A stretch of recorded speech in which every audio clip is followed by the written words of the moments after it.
Alpha, Oscar, X-ray,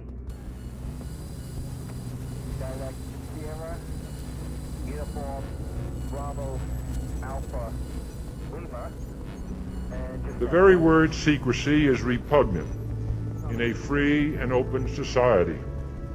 And we are, as a people, inherently and historically opposed to secret societies, to secret oaths, and to secret proceedings. We decided long ago that the dangers of excessive and unwarranted concealment of pertinent facts far outweighed the dangers which are cited to justify it. Even today, there is little value in opposing the threat of a closed society by imitating its arbitrary restrictions. Even today, there is little value in ensuring the survival of our nation if our traditions do not survive with it. And there is very grave danger that an announced need for increased security will be seized upon by those anxious to expand its meaning to the very limits of official censorship and concealment. That I do not intend to permit to the extent that it's in my control. And no official of my administration, whether his rank is high or low, civilian or military, should interpret my words here tonight as an excuse to censor the news, to stifle dissent, to cover up our mistakes, or to withhold from the press and the public the facts they deserve to know. For we are opposed around the world by a monolithic and ruthless conspiracy that relies primarily on covert means for expanding its sphere of influence, on infiltration instead of invasion, on subversion instead of elections, on intimidation instead of free choice, on guerrillas by night instead of armies by day.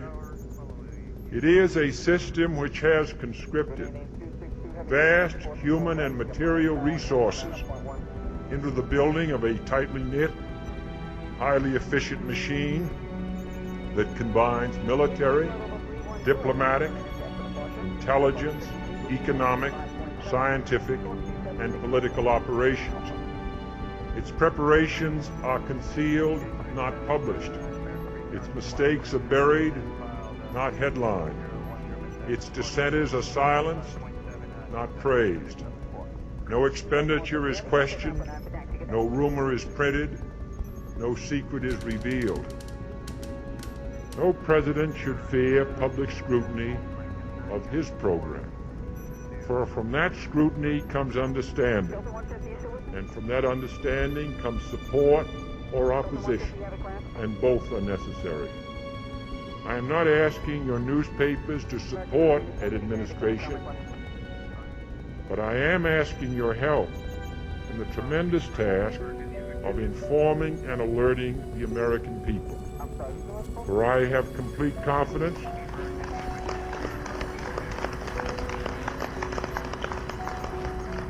in the response and dedication of our citizens whenever they are fully informed. I not only could not stifle controversy among your readers, I welcome it. This administration intends to be candid about its errors. For as a wise man once said, an error doesn't become a mistake until you refuse to correct it. We intend to accept full responsibility for our errors, and we expect you to point them out when we miss them. Without debate, without criticism, no administration and no country can succeed, and no republic can survive.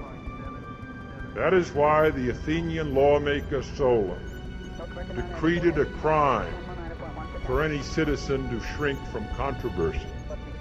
And that is why our press was protected by the First Amendment, the only business in America specifically protected by the Constitution, not primarily to amuse and entertain, not to emphasize the trivial and the sentimental, not to simply give the public what it wants, but to inform, to arouse, to reflect, to state our dangers and our opportunities, to indicate our crises and our choices, to lead, mold, educate, and sometimes even anger public opinion.